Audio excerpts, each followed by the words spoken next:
her son, who left the apartment hastily as his father entered in order that the latter might not see the traces of tears on his cheeks. A few minutes later the king, with his captains, started from the palace. Most of them rode in chariots, the rest on horseback. The town was quiet now and the streets almost deserted. With the exception of the garrison, all the men capable of bearing arms had gone forth. The women, with anxious faces, stood in groups at the doors and watched the royal party as it drove out.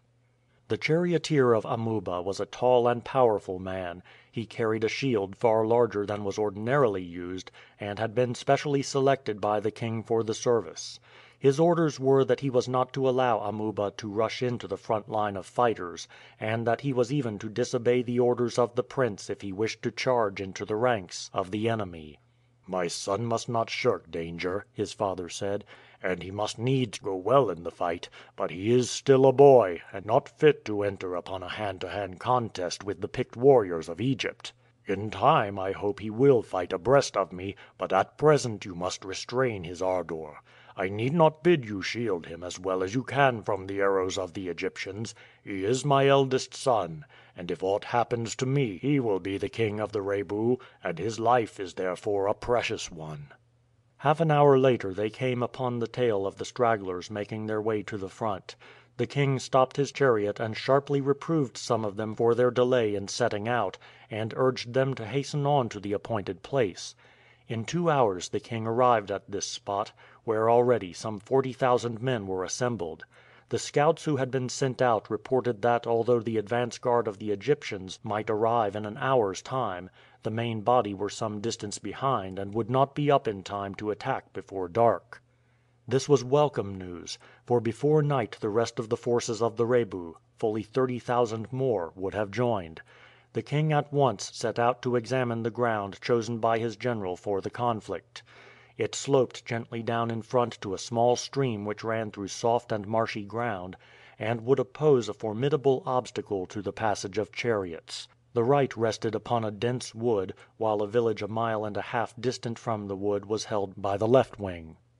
A causeway which led from this across the marsh had been broken up, and heavy blocks of stone were scattered thickly upon it to impede the passage of chariots. The archers were placed in front to harass the enemy attempting to cross. Behind them were the spearmen in readiness to advance and aid them if pressed. The chariots were on the higher ground in the rear ready to dash in and join in the conflict should the enemy succeed in forcing their way through the marsh. The visit of inspection was scarcely finished when a cloud of dust was seen rising over the plain. It approached rapidly. The flash of arms could be seen in the sun, and presently a vast number of horses were seen approaching in even line. "Are they horsemen, father?" Amuba asked. "No, they are chariots, Amuba. The Egyptians do not, like us, fight on horseback, although there may be a few small bodies of horsemen with the army. Their strength lies in their chariots. See, they have halted. They have perceived our ranks drawn up in order of battle."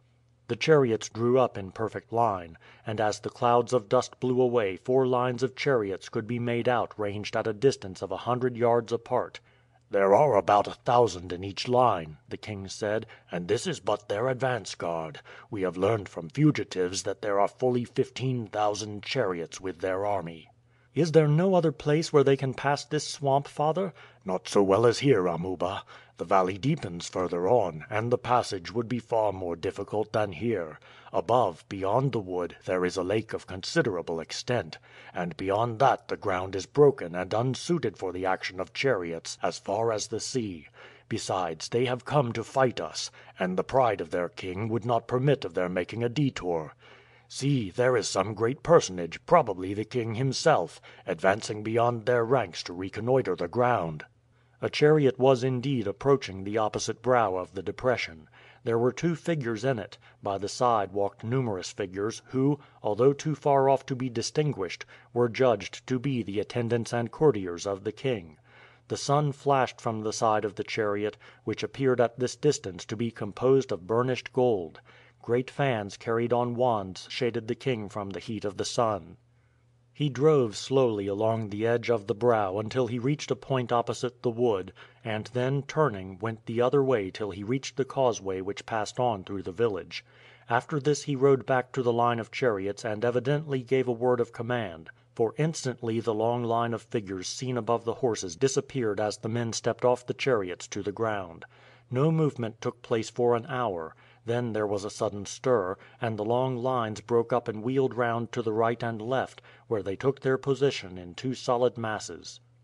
"The main army are at hand," the king said. "Do you see that great cloud, ruddy in the setting sun? That is the dust raised by their advance. In another hour they will be here, but by that time the sun will have set, and assuredly they will not attack until morning." The front line were ordered to remain under arms for a time, the others were told to fall out and prepare their food for the night.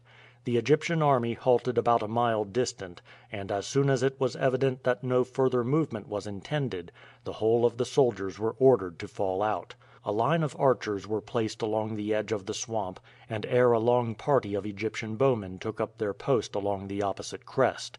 Great fires were lighted, and a number of oxen which had been driven forward in readiness were slaughtered for food. "If the Egyptians can see what is going on," the king said to his son, "they must be filled with fury, for they worship the oxen as among their chief gods." "Is it possible, father, that they can believe that cattle are gods?" Amuba asked in surprise. "They do not exactly look upon them as gods, my son, but as sacred to their gods. Similarly they reverence the cat, the ibis, and many other creatures." "How strange!" Amuba said. "Do they not worship, as we and the Persians do, the sun, which, as all must see, is the giver of light and heat, which ripens our crops and gives fertility in abundance?" "Not so far as I know, Amuba. But I know that they have many gods who they believe give them victory over their enemies." "They don't always give them victory," Amuba said. "Since 4 times they have been repulsed in their endeavors to invade our land. Perhaps our gods are more powerful than theirs." "It may be that, my son; but so far as I can see the gods give victory to the bravest and most numerous armies." "That is to say, they do not interfere at all, father." "I do not say that, my son. We know little of the ways of the gods. Each nation has its own, and as some nations overthrow others, it must be that either some gods are more powerful than others, or that they do not interfere to save those who worship them from destruction. But these things are all beyond our knowledge. We have but to do our part bravely, and we need assuredly not fear the bulls and the cats and other creatures in which the Egyptians trust." Some hours were spent by the king, his leaders, and his captains in going about among the troops, seeing that all the contingents had arrived well armed and in good order, notifying to the leaders of each the position they should take up in the morning, and doing all in their power to animate and encourage the soldiers. When all was done the king sat down on a pile of skins which had been prepared for him, and talked long and earnestly with his son, giving him advice as to his conduct in future if aught should befall him in the coming fight. "You are my heir," he said, "and as is customary to the country the throne goes down from father to son. Were I to survive for another 8 or 10 years you would, of course, succeed me. But should I fall tomorrow and should the Egyptians overrun the land, things may happen otherwise. In that case the great need of the people would be a military leader who would rouse them to prolonged resistance, and lead them again and again against the Egyptians until these, worn out by the perpetual fighting, abandon the idea of subjecting us and turn their attention to less stubborn-minded people. For such work you are far too young, and the people would look to Amusis or one of my other captains as their leader. Should success crown his efforts they may choose him as their king. In that case I would say, Amuba, it will be far better for you to acquiesce in the public choice than to struggle against it. A lad like you would have no prospect of success against a victorious general, the choice of the people, and you would only bring ruin and death upon yourself and your mother by opposing him.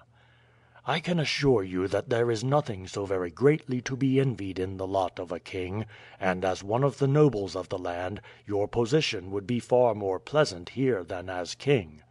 A cheerful acquiescence on your part to their wishes will earn you the goodwill of the people, and at the death of him whom they may choose for their king the next choice may fall upon you. Do all in your power to win the goodwill of whoever may take the place of leader at my death, by setting an example of prompt and willing obedience to his orders. It is easy for an